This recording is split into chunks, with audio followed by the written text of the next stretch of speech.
Guys आज 2 जून है और आज ही के दिन तेलंगाना राज्य अस्तित्व में आया।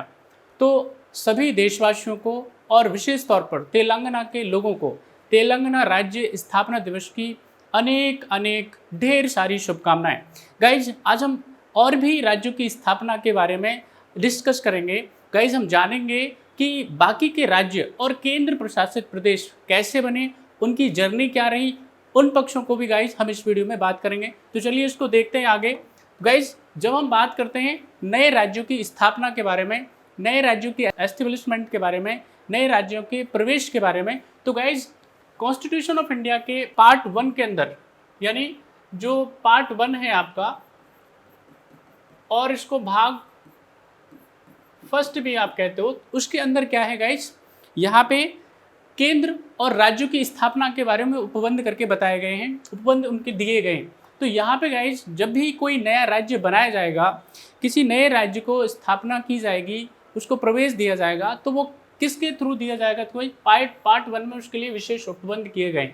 अब गाइज अगर नए राज्यों की स्थापना करनी है और नए राज्यों में भी अगर मैं बात करूँ जो एग्जिस्टिंग स्टेट हैं, यानी जो पहले से अस्तित्व में जो राज्य हैं, उनके नामों में परिवर्तन करके, उनकी बाउंड्री को ऑल्टर करके, उनका एरिया कम या ज़्यादा करके क्या किया जाता है, नए राज्यों की स्थापना की जाती है। और उसके लिए कॉन्स्टिट्यूशन ऑफ इंडिया का, भारत के संविधान का जो अनुच्छेद आर्टिकल 3 है, वो इसके लिए रेस्पॉन्सिबल होता है। यानी इसमें जितने भी वर्तमान राज्य होते हैं, उनकी जो क्षेत्र हैं, उनकी जो सीमाएँ हैं या उनके नाम हैं, उनमें परिवर्तन करके क्या किया जाता है, राज्यों का निर्माण किया जाता है।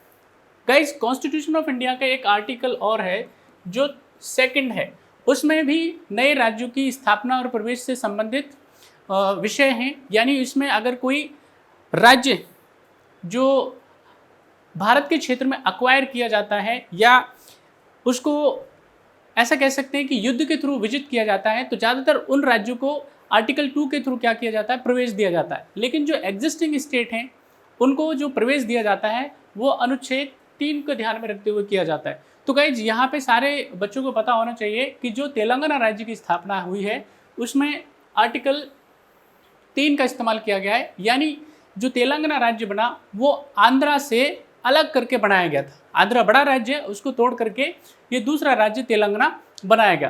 तो गाइज अब हम बात करते हैं अलग अलग समितियों के बारे में, अलग अलग कमीशंस के बारे में, आयोगों के बारे में।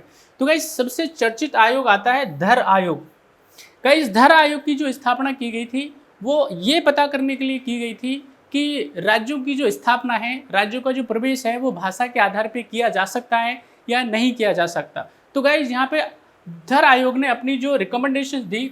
अब धर आयोग का जो कॉन्स्टिट्यूशन है, धर आयोग जो बनाया गया था गाइज, उसकी अनुशंसा थी कि भाषा के आधार पे राज्य नहीं बनाए जा सकते। और उन्होंने एक लंबी चौड़ी जो लिस्ट है, अब क्यों नहीं बनाए जा सकते, वो उन्होंने दी। हम कभी किसी और लेक्चर में इसके बारे में ज़रूर बात करेंगे। तो गाइज धर आयोग ने क्या किया, भाषा के आधार पर राज्यों के गठन करने से साफ इनकार कर दिया, साफ तौर पर मना कर दिया। इसके बाद गाइज JBP कमेटी का गठन किया गया था, जवाहरलाल नेहरू, वल्लभ भाई पटेल और पट्टाभी सीतारमैया। तो गाइज ये 3 लोगों की एक समिति बनाई गई थी, कमेटी बनाई गई थी, और उसको भी भाषा के आधार पे राज्यों का गठन हो सकता है या नहीं हो सकता है, ऐसी अनुशंसाएं देने के लिए बनाया गया था। तो गाइज ये कांग्रेस ने 3 सदस्यीय कमेटी का निर्माण जो किया था, ये किया है आपका 1949 में। और इसकी भी जो रिकमेंडेशंस हैं बेसिकली वो क्या हैं, ये भी क्या करते हैं, साफ मना कर देते हैं। या साफ मैं ये कहूँ कि उसमें थोड़ी झलक रहती है कि नए राज्यों की स्थापना हो सकती है, भाषा के आधार पर नए राज्यों की स्थापना हो सकती है। इससे पहले भी पंडित जवाहरलाल नेहरू कई बारी अपने उद्बोधनों में, अपने संबोधनों में नए राज्यों की स्थापना के लिए भाषा का समर्थन कर चुके थे। तो गाइज यहाँ पे क्या है, इस कमेटी ने बोला, इस कमेटी का संबोधन था कि अभी वो समय नहीं आया है जब भाषा के आधार पर नए राज्यों को प्रवेश दिया जाए, उनकी स्थापना करी जाए। लेकिन इन्होंने उस वक्त में क्या कर दिया, नए राज्यों की स्थापना करने से भाषा के आधार पे मना कर दिया। इसके बाद गाइज आप देखते हैं कि आंध्रा के अंदर पोट्टी श्रीरामुलु ये गांधीवादी नेता हैं, देशभक्त नेता हैं, और इन्होंने गांधीवादी सिद्धांतों पे ही काम किया। इन्होंने तत्कालीन मद्रास राज्य से आंध्र को अलग करने के लिए एक आंदोलन किया और लगभग इन्होंने 56 दिन फास्टिंग की, 56 डे। और उसके बाद में गाइस दिसंबर 1952 को इनकी मौत हो जाती है, श्री रामुलु पुट्टू की। और जब उनकी मौत हो जाती है तो बड़े लेवल पे आंदोलन स्टार्ट हो जाते हैं। उसके बाद में सरकार को मजबूरन क्या करना पड़ता है, एक कमीशन का फिर से गठन करना पड़ता है और वो फजल अली आयोग होता है। फजल अली आयोग अपनी अनुशंसाएं सरकार को सौंपते हैं और उसमें वो भाषा के आधार पे राज्यों की स्थापना को एक्सेप्ट कर लेते हैं, लेकिन वो और भी कई जो पॉइंट है वो जोड़ते हैं, जिसमें ज्योग्राफी का, प्रशासनिक सुविधा का और सांस्कृतिक एक रूपता को भी वो ध्यान रखने के लिए बोलते हैं सरकार को। तो गाइस इस तरह से एक संविधान संशोधन आता है जो कि 7th कॉन्स्टिट्यूशन अमेंडमेंट है 1956 में, और 7वां संविधान संशोधन ये राज्यों के पुनर्गठन से संबंधित है और राज्य पुनर्निर्माण से संबंधित है। तो गाइज इस बिल को पास होने के बाद में हमारे यहाँ पे इंडिया के अंदर 14 राज्य यानी 14 स्टेट और 6 केंद्र प्रशासित प्रदेश अस्तित्व में आते हैं।